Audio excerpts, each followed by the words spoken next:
Good seeing everybody. Obviously excited to get this thing going. Very optimistic about this group. Had a very productive fall, not only on the field but off the field. Another record-setting GPA by this squad. Not easy to do when you have 24 newcomers, but the returners have done a good job of kind of helping those guys get acclimated to the way we do things, and that process has been great. Fortunate to have our whole on-field staff return, including our athletic trainer, Kaylee Shores. That also helps in that ease for those new guys. And then we were able to add 3 home run Danny Nearai to our development staff, and he's obviously familiar with a lot of things that we do, but he is going to be a great coach one day. We're excited about where that leads for him. And then we were fortunate to add H.R. Powell as our strength coach, and he's completely overhauled that strength and conditioning department on as far as our baseball program goes, and really excited to see that kind of translate onto the field, see what that looks like. But again, really excited about this group. Our staff's excited about seeing how we can grow with this thing and what this thing truly looks like at the end, and seeing if we can compete for a Big 12 title. So, thank you. Coach, how different does this season feel for you? Obviously, last year was your first year, obviously very familiar with UCF already, but you were learning a new roster, working with the staff who you knew but hadn't really worked with in the same capacity. But now that you've been established and gone through, one season, how different does it feel going into year 2? Yeah, completely different. Like you said, the new staff, we hadn't worked together. So the day-to-day operations of getting practice ready and really understanding what we wanted out of practice, it's a lot less explaining to the coaches and more just making sure the kids completely understand what we're trying to get done that day. And just everybody knowing what they needs to be done on a daily basis really helps. Rich, what's been your philosophy this offseason on constructing your roster? And where do you feel like maybe you needed to add some pieces, and where do you feel like maybe you need to maybe shift some things over? Yeah, and that started about this time last year when we were looking at the roster and kind of knowing what we were getting into in the Big 12 with the level of athleticism and the depth on the mound and what it took to make it from week 1 to week 10 in this league. So we kind of focused on getting our position players more athletic and adding depth in that position. We got to the last game of the year last year, and if we lost another infielder or a catcher, I don't know how we were going to play. So that part of it, the athleticism, and then just add to the depth on the mound, the ability for guys to start. So we've added to that depth, and then the variety in the bullpen. We had truly one left-handed pitcher last year that we could use in a game. Now we're at the 5 or 6 that we feel like we can match up in certain points, because you want good arms, but they can't all look the same. They really can't. When you're running guys out of that bullpen, you're kind of looking for variety and different looks and create some matchup problems. And sometimes last year we felt like we were stuck with just run out the best guy. And I know the matchup doesn't look right, but this is our best guy, so run him out there. And I think the coaches addressed that in the offseason. Coach, expanding on that, how does having a full offseason work for the pitcher, working with pitchers for Coach Thomas? Because he's managed to improve quite a lot just with just having hired. Well, I think you saw the guys that were returners last year, like Castellano, Stagliano, Ben Vespi, Sintala, like the improvement that those guys made in a 6-month span. I think you'll see even bigger improvements from a guy like Stagliano and Galvan and even Bauer, who just got back. Like the improvements that they've been able to make being in the system for 18 months as opposed to 6 months will be immense. Coach, you achieved a variety of accomplishments in your first year at the helm, notably with the first tournament appearance in almost a decade for the program. But for you personally, what lessons do you feel like you learned last season that you can bring into this year? Yeah, I think when you get really into the league, the travel of the league for us, probably as much as anybody in our league, really can beat you down with the way we have to travel, the setup of the schedule. And I didn't get to design a lot of last year's schedule, but trying to eliminate some of the midweek games the day before we leave, and really just trying to shorten some practices as we get into the league, just because the travel beats our guys up so much. I thought that was one thing when we sat down at the end of the year, just being smarter on how we plan out the week and give those guys a chance to compete, and then a chance to compete when we come back here too. Coach, the non-conference schedule, did you build that to build a resume, or do you feel the conference schedule was enough to help you? Well, you're trying to do a little bit of both, and these schedules are set up years in advance. So when I got here, you're trying to fill holes with whoever you could really get down here. I thought it was important to play 3 non-conference series at home with the third one, being in Tampa, and the travel that's coming up with our first conference series being at BYU. So you're looking a little bit of that. You know you got the series in Tampa set up already, and just trying to make that work as best as possible. How did you persuade O'Sullivan to get back on the schedule? No, he was all for it. He was excited about it just like I was, and it works out for them. This is a closer midweek for them than anybody else probably in the state that they can get to, so it works out for both of us. Rich, you talked about adding to the strength and conditioning program, bringing new faces. What do you want to see from that group? How would you want to see the improvement on the physicality and the endurance for these guys? Yeah, I think the overall strength part of it, and then it's the mix of, yes, we want to be strong, but if they're not available and healthy, then it doesn't really matter. So and mixing in that, and he's involved in our practice. Basically, whatever our workload is in practice, HR adjusts the lift, and we'll adjust times, and everything's kind of laid out and really organized on how we can best get these guys to perform. So one, the health of it. Two, I'd like to see us, move better, have more power, run faster, just like all of us would.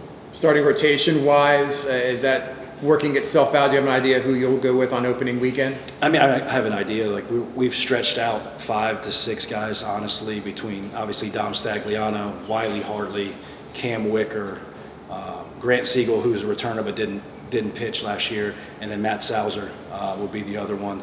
How we figure that out in the first weekend, still to be determined. You really can't. You'd love to just say this guy's starting Friday, and this guy's Saturday, this is Sunday, and these are the guys throwing on those days. But early in the year, with the pitch counts the way they are, it's really hard to do that. So you're trying to piggyback a couple, and that kind of helped us last year. We figured out that one Dom after the other was a pretty good mix, and the hitters had a tough time with that, and we're hoping to figure something like that out. Have you experimented with stretching Castellano? I was going to be in that high leverage role, so. I think high leverage to start, but yes, we eventually could see him start. We messed around with it in the fall. We've done it early spring, just a matter of where that kind of falls in. And we feel like him and Chris Sosnowski could start as well. It's just early in the year to have those guys ready to finish the game is probably more important at this point.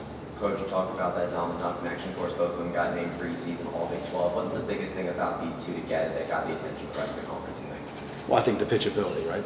That strike throwing, the command of, each of them have an above average secondary pitch, and obviously Dom Stagliano's now got what I think 2 above average secondary pitches. And their preparation, like those guys are ready to go. They understand who they're facing before the game. They do a good job of not only taking the information we give them, but watching the game and figuring that out on their own and competing out there. Like those guys, it wasn't all smooth sailing for either one of them last year, but they responded. They were tough enough to do that, and I think they kind of helped the rest of our staff deal with some of that. You had Andrew Williamson as a freshman. He goes and has one of the best performances of anyone in the country in the summer. What's he at now, and where's his level? Man, the ceiling, I don't know what the ceiling is. I think he just raises forward. You can put All-American or anything you want on Andrew Williamson. Could he achieve it? I think so at some point. We sent away this summer to Bethesda. That's a place where I played that we've always sent our better freshmen because it's a league where there's some time to work out between the games, and you're not just playing every day. You're playing a lot, but you're not playing every day, and he kind of went there with a list of things that he needed to work on, and he absolutely attacked those, and you saw it through the summer. His fall was amazing. We've seen it early this spring. I'm just trying to get out of his way and let him do his thing. What is the outlook for Andrew Sundin? Obviously was dealing with injury issues last year. How's he feeling this year, and what kind of role do you see him? Yeah, he battled through that in the fall. Getting back to catching shape and doing that, he looks like he's as physical as he's ever been, first of all. He was about 240 pounds with that thought of, how am I going to make it through the year if I don't do the stuff I need to do in the weight room? He attacked that. We're just trying to be careful with him, how much we use him. And there's going to be some days where I might just have to give him a whole off day just because at some point at the end of the year, we're going to have to ride him, whether DH or catching. So he is full go, but we're still being cautious with him. It was kind of Sundin and Dylan King sort of a catcher spot. Is that 100%. kind of? And they both have taken massive. Like Dylan King's been absolutely impressive all fall and spring. And I could see them those two playing in every game. Mitch, how much of the regional experience you guys had last year at the end, how much did that help you guys? I mean, is there something you would take from that experience maybe to help some of the guys who are back and maybe kind of help learn on, and maybe kind of continue to grow? Yeah, and I think that's kind of why we brought some of those guys in last year that have been in that experience and been through the league like we've been through, because you can talk about it, we try to prepare them, but until you go play in that environment, it's going to be new, and you got to adjust. And if you want to play the games we want to play at the end of the year, the experience in those environments obviously help. I think teams fare better the second time they get a shot at those more guys you return. Just dealing with all that comes with it, because it's different. No matter how much you want it to be the same, it's playing a game. I get it, but it is a little different. And the guys that have seen it, been around it, they can handle it better. Coach, in a collegiate athletic landscape that's characterized by transfers left and right, you get a guy back like Lex Bodeker for his senior season. He's been here the whole time. What does it mean to you to have him back, especially as an offensive catalyst? I mean, we're talking about someone that tied for the team lead in runs scored and stolen bases. Yeah, and not just him. We'll get back to Lex, but like all those guys, all those seniors that have been here, they all could have left twice, and they decided. Sosnowski, Stagliano, Castellano, Sonny, you name it. They all could have done that, and they didn't, because I feel like they feel like this is home and they believe in what we're doing. But Lex specifically, man, he's an unselfish guy. Like we talked about the position change last year. He's taken over first base. He's gotten even better. He can hit. He has power. He'll play unselfish offense, and he might be our best base runner.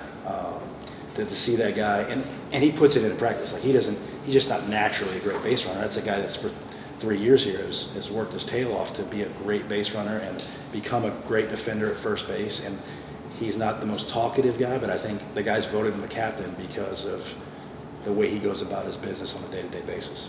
Coach, you mentioned keeping a lot of these seniors coming out to the team this year. You guys almost built an identity and culture of getting knocked down and getting back up, especially late into the tournament. How do you plan to use that to carry you guys forward this season? Well, I think they learned that you can do it, and honestly, in these leagues, like I think we talked about this last year in the same setting, that in these leagues, at some point somebody's going to get you, and how do you recover from that, continue to get better. It's almost like nobody really cares, just figure out a way to get better. And that's kind of what those kids did. And there's a lot of guys left in that locker room that have been through it, been through this league, understands that every weekend's a dogfight, and you just got to keep playing, and hopefully that carries over. Coach, how much of what I know you're focused on the upcoming season, but with the upcoming house settlement stuff and how you handle rev share and things like that, how much do you kind of want to stay in the know on that, and how much does that really impact what you're going to try to do for the future of the program? Well, you have to, right? Like there's no way around it. You're looking for a little more clarification on what exactly, especially for our sports specifically, like what is the roster number truly going to be in the fall? Is it 38? Is it 40? Is it 34? Like we still have unanswered questions on that. So daily just trying to figure out where we're going to be so you can give the kids on your roster the best chance, and the guys we're bringing in the best chance to be successful. How easy or how does recruiting change now with 11.7 scholarships in the past was always kind of a difficult number to manage. I know Terry Mahajer said next year you'll be at 25 scholarships. Correct. So does that how does that change things from a recruiting aspect? Well, and I think we used NIL from a standpoint of just trying to lessen the cost of the kids. So when you got 34 players and you got 25 and we can break it up, I'm really trying to build this roster where our kids can come here, give everything they have for UCF and UCF baseball, and not leave here with massive loans. Like that's got to be my first. And then obviously you got the real world stuff of who you have to pay to stay and things like that. Coach, whenever you were talking about running faster and stuff like that, we were able to see a lot of aggressive base running through scrimmages and fall ball. Is that something that you've incorporated into your playbook? And also, is that going to increase the amount of steal attempts? Well, I think it's always been in the playbook. It's a matter of personnel a little bit. I could want to run as much as I want to. If we can't run, it doesn't make much sense. So, but this group is a more athletic, faster group in general. So we kind of turn them loose in practice and let them do that. And I'm trying to figure out when we do turn them loose, who has a feel to do it, or do I need to control when they run or not? And you try to figure that out. The other part is we try to do it in practice because there's some teams in our league that do try to run at will. And if we don't prepare our pitchers and the team defensive part for that, then we're not really preparing them to face the teams we need to beat. So that's kind of twofold on that. There was a bit of excitement when Chase Cruzen transferred here from Duke. How's he look through the offseason? What's kind of the expectation for where he'll slot every day? Yeah, as of right now, he's going to roll out there and start in left field. And obviously you got 4 guys in the mix out there, but those 4 guys are going to play in one way or another. But he's kind of settled in and left, and he's just an athletic guy out there that has a really strong arm that can make a difference defensively and offensively, and he can do it all. He can bunt, he can run. That's a kid that I recruited when he was 14 years old that we were lucky to get once he went in the portals. We're very excited about him. You said 4 guys in the mix it outfield. Who are the other guys kind of battling for spots right now? Well, Diamez, Ross, Willie, Chase are going to be out there, and then Matt Preves is going to mix it in between that and DH. That's kind of the rotation that we've rolled since all 4 of them have been here, and all 4 of those guys are going to be in the lineup in some way. Coach, speaking of Ross, do you have history with him? Of course, since he played as a freshman, played for you at FSU. You got Matt Saucer coming over from FSU as well. What's it like to bring those two wings in your history with the Seminoles? Yeah, obviously I got the coach Diamez. Didn't recruit him. He grew up 40 minutes from here. Brought some, obviously, the speed and the leadoff type guy. I felt like we really didn't have that left-handed leadoff type player, so he brought that in. And overall, like, he's an unbelievable worker. They call him Smiley sometimes because he just never stops smiling. He loves being out there. It's infectious energy. I've coached it before. I've seen it. I know what he's about. Great to have him. Matt Saucer, I never coached, but I did recruit him, and he's been great. That guy's made massive strides since he's been here in the fall. When you look at the infield, are those spots established, or what do you see from like first base to third? Yeah, I mean, Lex is going to be playing first. Antonio Jimenez is settled in at short. Kendry Maduro's, he's one of the best defensive third basemen that I've ever coached. And then Braden Calise is back at second, and then Aiden Espinal has pushed everybody. He's going to factor in at some point, whether at second, whether at DH. We've actually moved him behind the plate to create some depth there, and by the end of this, he might be a catcher for us. So he's going to factor in there as well. Coach, what do the new school additions do to the makeup of the league? I mean, you're adding premier college baseball programs in Arizona and Arizona State, and Utah's been very good as of late. And Coach Henderson, obviously, at Utah is an unbelievable coach. But to add those 3, those are 3 really, really tough baseball programs that just, when you look at our league, top to bottom, you don't hit a weekend off, and they only add to that. Coach, with the new rule change, or at least the waiver for players that played at JUCO getting another year of extra eligibility, considering baseball's relationship with JUCOs, how huge is it for that waiver and that evolution of how eligibility is working? I don't know how that waiver is even going to work. So the way it's set up right now, nobody on our team would be affected by that waiver. So we're just waiting on somebody to tell me that. Who do you expect to close? Is that a competition closer? Man, I don't even really name one. Like, that'll kind of figure out. It's based on who's available. In college, and you go watch our games, there's some times that you're going to have to close this game in the 6th. Like, the best matchup might be in the 6th, and if I don't use that guy, the highest leverage reliever in the 6th inning, we might not get to the 9th. But we got a handful of guys down there in the bullpen, some returners, some new guys, like obviously Dom Castellano, Chris Sosnowski, Alex Galvan's back and healthy, Bauer back, been great. Carter Stanford, a junior college transfer, has been great back there. Isaac Williams from JU, Dakota Stone, like you can go on and on with some real guys that have high leverage stuff, just a matter of where they fit in and that. Early in the year, you're also trying to make sure that we're not using guys on back-to-back days early in the year. Later in the year, there's, like you saw Sauce, like he took the ball multiple times when he was ready. He wanted to pitch in the Florida State game, even though he pitched in the game before. I wouldn't let him do it, but that kid would have done it. Coach, speaking of Galvan, you also have Trey Wheeler and Carson Finbold coming back from being injured last year. How much is this help your point and a huge asset for this time around? Yeah, those two last year obviously were not healthy enough to pitch. They've had great springs. They're going to play a role in this. James Lordy, transferred from Penn State, left-on-left guy. C.J. Hansen, junior college left-hander, has been great. There's a young freshman left-hander, Drew Bellis, that might have the best stuff out of all of them. And Dakota Stone, you could call him a closer, you could middle relieve him, he could start as well. So just having that multitude of left-handed options will help. There's a family heritage there with Matola on the roster there. Just speak of Luke, obviously with his dad, obviously a great player here. Yeah, and doing great stuff. What does he bring to the program? Well, Luke was a kid that came to our camps, and just talking to Chad, knowing him, and I hadn't seen Luke, just got here, and Luke was a basketball, football player in high school. So he really only played baseball when baseball rolled around, and he came to camp and he's an electric athlete. And the baseball stuff, he just needs more time baseball-wise to catch up with the skill part of it, to catch up with the athlete. And we've seen it. Like, he had a good end of the fall. He's learning on the job, but the overall athleticism is pretty elite. So we're excited to see where that thing turns out by the end of this. Time for one or two more questions.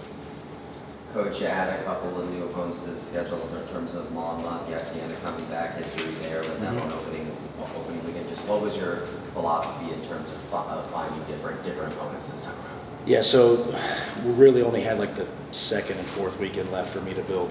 That just happened, and then by the time those got to the point, like obviously Bryant, I know they're an NCAA tournament team. They got a chance to be another. Like they're going to challenge to be an NCAA tournament team, no doubt in my mind. They're well coached. They're the type of team we need to play to get ready for the type of offenses we play. We're going to have our hands full. And Monmouth has been to the NCAA tournament a bunch of times. The coach there, he's unbelievable in what he does. Dean is great. It's no nonsense. You got to come here and play baseball and beat them. And then we got to go on the road to BYU right after that. So just being smart I would love to go on the road for another time, but we really can't with this way the schedule is set up. Florida and Miami are back on the schedule. Florida State hasn't been on there in a couple years. Obviously, you've got the ties. Is there a chance that Florida State and UCF can connect at some point in the future? Yeah, and that's something that Link and I talked about. But it's just it's a far trip for both of us. Two, these things are done so far in advance that they were off the schedule. So it's kind of waiting for that opportunity to find a spot to get them back on where it works for both of us. And us both starting conference the fourth week makes it tougher as well. Coach, given how long it had been since UCF made the NCAA tournament, what is it like coming into this season now, having broken that streak? How does it deal with maybe the expectations that might come from that? I don't think the expectations change. We're here we expect to be in the NCAA tournament. Everything we do, it's set up for that. Anything less than that, the guys would feel like they didn't do what they were supposed to do. It's more about, from this point on, getting ourselves better and finding a way to compete for a Big 12 title, and then let the chips fall where they lay. Okay, good. Appreciate it. Thank you. Thanks, Coach. Thank you, guys.